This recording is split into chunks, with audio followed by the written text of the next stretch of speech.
नमस्कार, जोहार झारखंड देख रहे हैं आप। आपके साथ मैं हूं शिप्रा झा। मांडर उपचुनाव में कांग्रेस की शिल्पी नेहा तिर्की ने करीब 23,000 मतों से जीत दर्ज की है। शिल्पी की जीत के साथ ही झारखंड विधानसभा में कांग्रेस की महिला विधायकों की संख्या 5 हो गई है। इस जीत के साथ ही बंधु तिर्की की बेटी शिल्पी नेहा तिर्की झारखंड विधानसभा में सबसे कम उम्र की विधायक भी बन गई हैं।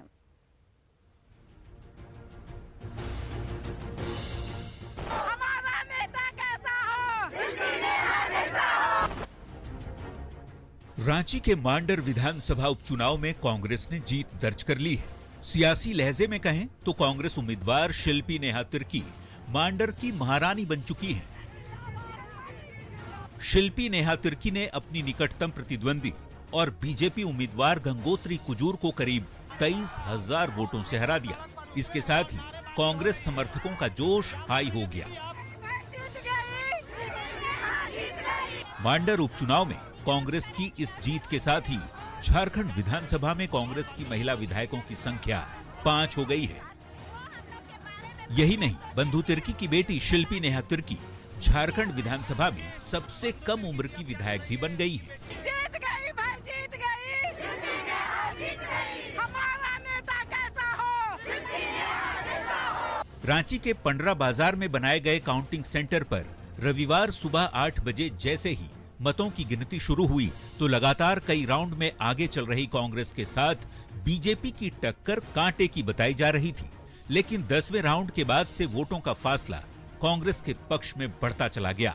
आखिरकार 21वें राउंड के बाद कांग्रेस उम्मीदवार शिल्पी नेहा तिर्की 23,517 मतों से विजयी घोषित कर दी गई। पहले बीजेपी उम्मीदवार गंगोत्री कुजूर ने हार स्वीकार की और पार्टी संगठन के लिए काम करने की बात कही, जबकि कांग्रेस की विजयी उम्मीदवार शिल्पी नेहा तिर्की ने न्यूज 18 से खास बातचीत में इलाके की तरक्की को प्राथमिकता बताया। मेरा काम वही है तो उनके पास जाना ही है और उनके लिए काम करना है। प्रदेश के उपाध्यक्ष होने के नाते पार्टी का जो कार्य है वो मैं करूंगी, लेकिन जनता के बीच जो मेरा रिश्ता है वो निरंतर जीवन पर्यंत कायम रहेगा और उस पर काम करेंगे। With power comes responsibility. बहुत रेस्पॉन्सिबिलिटी मेरे कंधों में आने वाली है, मगर मुझे मालूम है, मुझे पूरा भरोसा है कि मैंने जितना भी मेरा शिक्षा रहा है, अनुभव रहा है और बाबा के गाइडेंस के द्वारा मैं बिल्कुल 200% अपना दूंगी। काउंटिंग के आखिरी पलों में स्वस्थ लोकतंत्र की तस्वीर भी देखने को मिली, जब कांग्रेस प्रत्याशी शिल्पी नेहा तिर्की ने अपनी प्रतिद्वंदी और बीजेपी प्रत्याशी गंगोत्री कुजूर के पैर छूकर उनसे आशीर्वाद लिया। तो जिस शिल्पी नेहा तिर्की ने मांडर की सियासी जंग को जीता है, उन्हें जान भी लीजिए। शिल्पी नेहा तिर्की पूर्व विधायक बंधु तिर्की की बेटी है।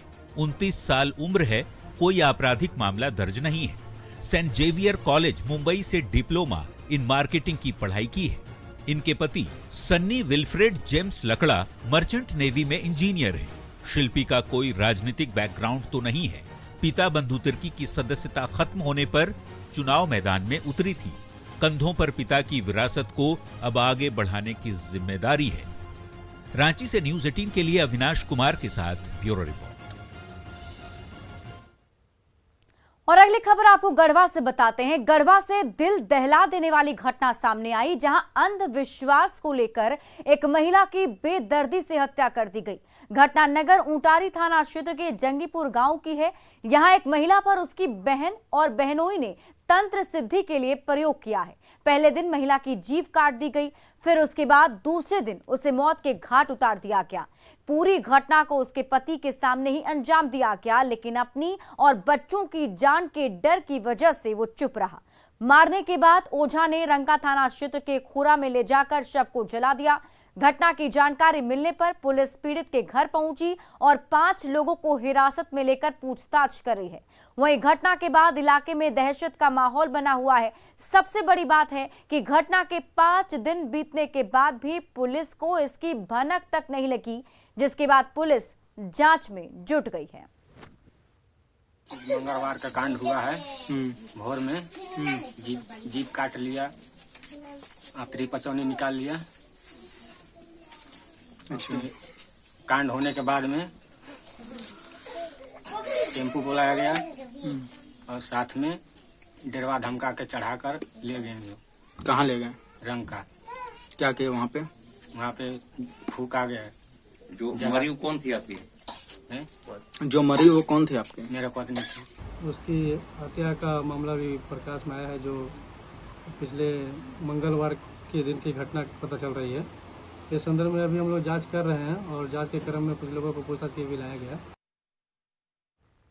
और रामगढ़ से बड़ी खबर आपको बता दें, जहां गोलावन क्षेत्र में संग्रामपुर के हुल्लू गांव में 12 हाथियों के झुंड से बिछड़ा एक हाथी गहरे कुएं में गिर गया। रात करीब 2:30 बजे हाथी जगन्नाथ महतो के खेत में लगी भिंडी को खाने घुसा था और इसी दौरान गहरे कुएं में गिर गया। उसके चिंघड़ाने की आवाज सुनकर लोग मौके पर जुट गए, वहीं हाथियों का झुंड भी वहां पहुंच गया।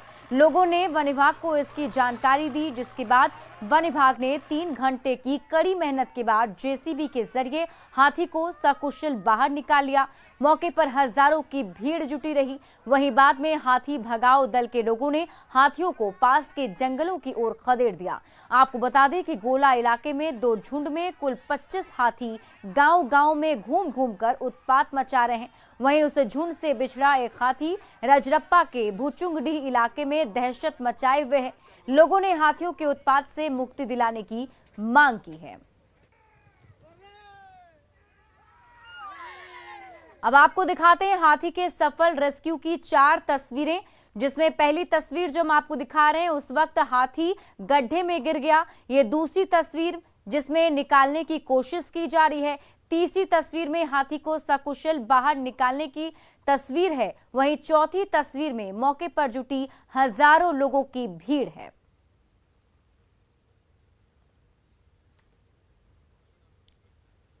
खबर जमशेदपुर से है, जहां योजनाओं की जांच के दौरान लोकपाल और मनोहरपुर बीडीओ लकड़ी पुल से गिर गए। दरअसल मनोहरपुर प्रखंड के डिमली पंचायत में मनरेगा योजनाओं की जांच करने दोनों अधिकारी गए हुए थे और इसी दौरान जारिका टोला के पास नाला पर वर्षों पुराना लकड़ी के पुल से अनियंत्रित होकर लगभग 10 फुट नीचे गड्ढे में गिर गए।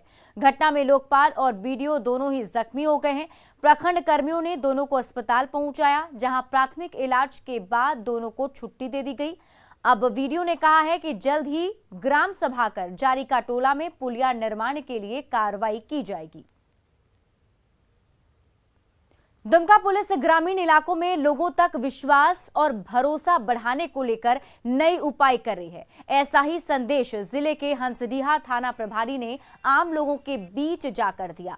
कम्युनिटी पुलिसिंग को बढ़ावा देने के लिए थाना प्रभारी आकृष्ट अमन ने हंसडीहा थाना बाजार में लोगों के बीच जाकर सब्जी दुकान में सब्जी बेचकर और चाय दुकान पर चाय बेचकर लोगों को पुलिस प्रशासन को लेकर जागरूक किया।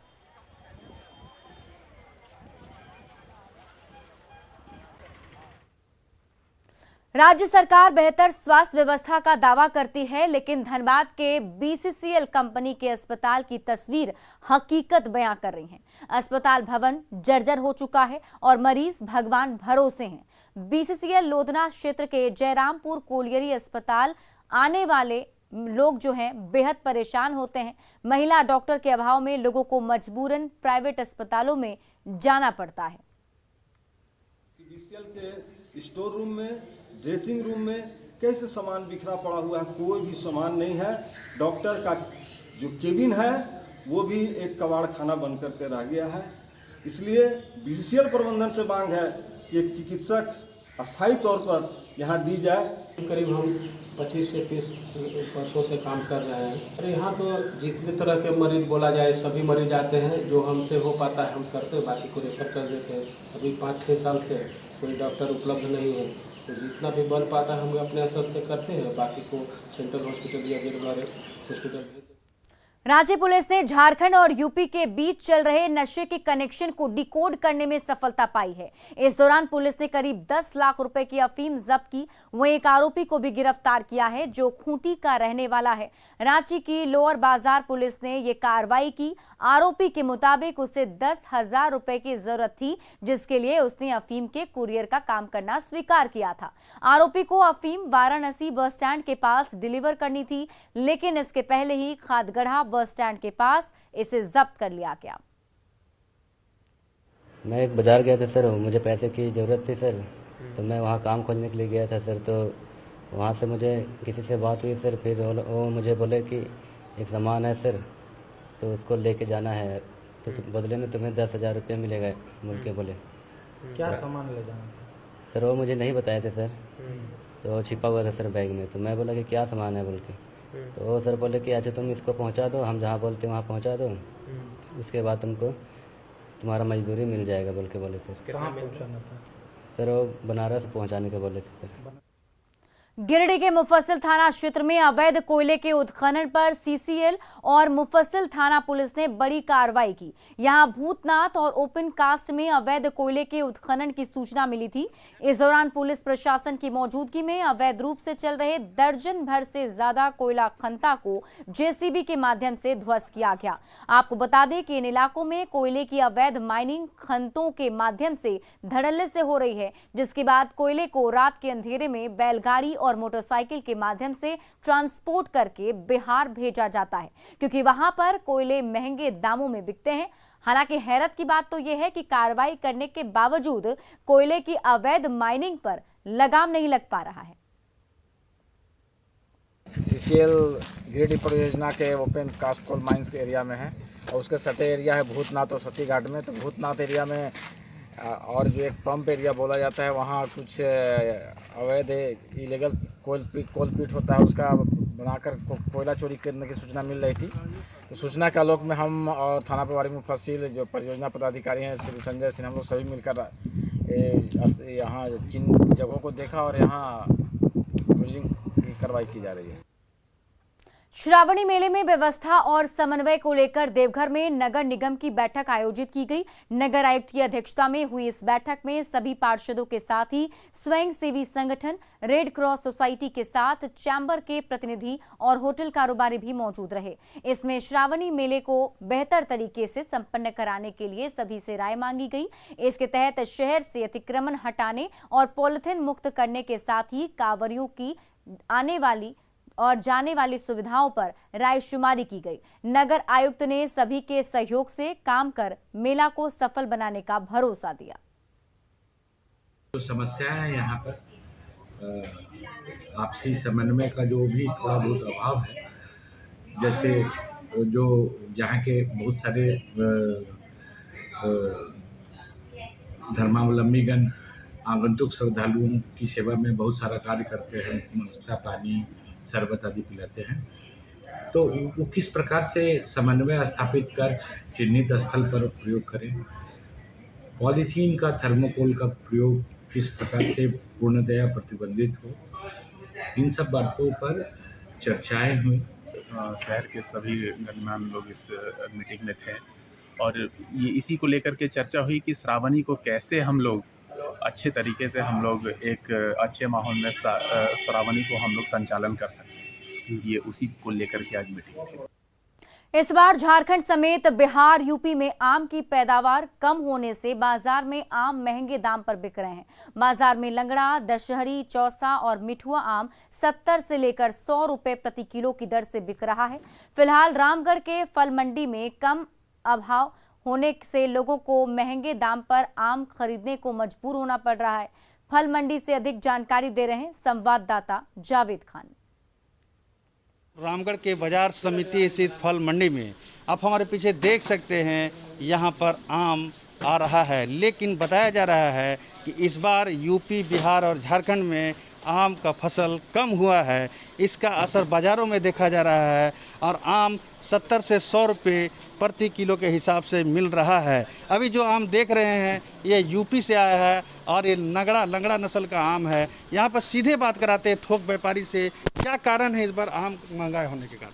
इधर फसल ही कम हुआ है और अब सिर्फ यूपी के एरिया का आम बच रहा है, इस कारण रेट वहाँ भी टाइट है, लोडिंग पॉइंट में भी, इसलिए हम लोग मजबूरन है बेचना टाइट। कौन कौन सा वैरायटी आ रहा है? अभी फ़िलहाल लंगड़ा और दशहरी, और थोड़ा दिनों बाद चौसा आएगा और अचानक से आम ख़त्म भी हो सकता है 15-20 दिनों में। ऐसा कुछ नहीं है कि चलते ही रहेगा 1.5 महीना 2 महीना। अच्छा, अभी 2 वैरायटी का आम यहाँ पर आ रहा है? हाँ, मेनली लंगड़ा और दशहरी। तो बाज़ार में आम महंगा होने का कारण क्या है? फसल ही कम हुआ है इस बार। अब वो कारण हर एक एरिया का फसल कम था, चाहे वो आंध्रा का आम का बात किया जाए, चाहे बिहार का, चाहे यूपी का, किसी भी जगह का आम इस बार कम हुआ है। पहले यहाँ पर कहाँ कहाँ पहुँचता है इस मंडी में? इसमें आंध्रा का, यूपी का, बिहार का, बंगाल का। वैरायटी आता है साउथ से? आंध्रा से मेनली जो वैरायटी है वो बैगन फली, तोतापुरी और गुलाब खास। तो आप समझ सकते हैं यहाँ पर पहले आंध्रा से आम आता है, बैगन फली आप समझ सकते हैं बाजार में काफ़ी मशहूर है। एक और विक्रेता से बात कराते हैं, बताइए क्या दिक्कत है इस बार आम को लेकर? आम बाज़ार में महंगा बिक रहा है थोड़ा, और महंगा बिकने का कारण यही है कि आम कम आया है इस बार। फसल कम हुआ तो कम तो आना है, इसके कारण थोड़ा बाज़ार में दिक्कत चल रहा है। महंगाई का रेट चल रहा है, लोगों को महंगा आम खरीदना पड़ रहा है, यही दिक्कत है। बाजार में क्या रेट चल रहा है अभी खुदरा? अभी खुदरा में लंगड़ा बढ़िया 80 से 100 रुपये किलो। 80 से 100 रुपये? 80 100। तो आप समझ सकते हैं बाजार में लंगड़ा 80 से 100 रुपये प्रति किलो के हिसाब से बिक रहा है। ऐसे में इस बार आम बहुत खास हो गया है। इसका कारण भी आपने समझ लिया है कि इस बार आम का उत्पादन जो है दूसरे राज्यों में कम हुआ है। ऐसे में समझा जा सकता है कि इस बार आम के शौकीनों के लिए आम खाना काफ़ी महंगा सौदा हो सकता है। जावेद खान, न्यूज़ 18 रामगढ़। जमशेदपुर की गृहिणी रूपा झा के हाथों से बनी मिथिला तस्वीरें देश ही नहीं विदेश में भी धूम मचा रही हैं।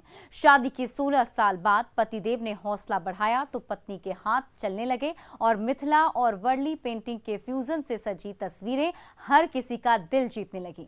आज इस गृहिणी के हाथों से बनी तस्वीरें हाथों हाथ बिक रही हैं।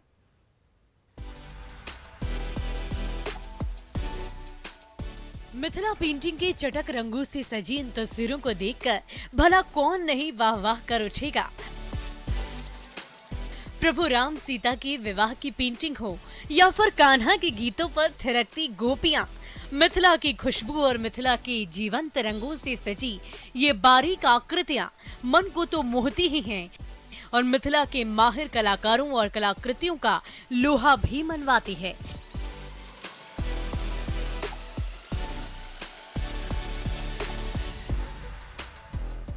पर ये जानदार तस्वीरें किसी एक्सपर्ट पेंटर ने नहीं की, बल्कि जमशेदपुर की गृहिणी रूपा झा के हाथों का जादू है।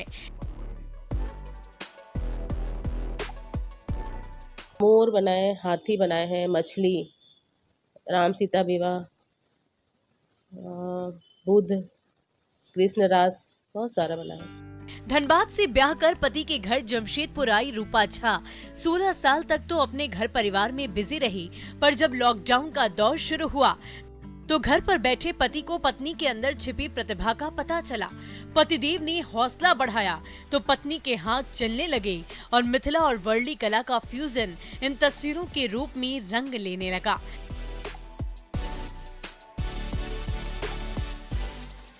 देखते ही देखते रंग बिरंगी तस्वीरें आकार लेने लगी और रूपा झा का जादू घर से बाहर भी प्रसिद्ध होने लगा। फेसबुक में डालने के बाद बहुत सारा अच्छा रिप्लाई मिला और प्रोत्साहन मिला। उसके बाद से और फिलहाल इस बुलेटिन में अभी के लिए बस इतना ही, लेकिन न्यूज़ 18 बिहार झारखंड पर खबरों का सिलसिला लगातार जारी है।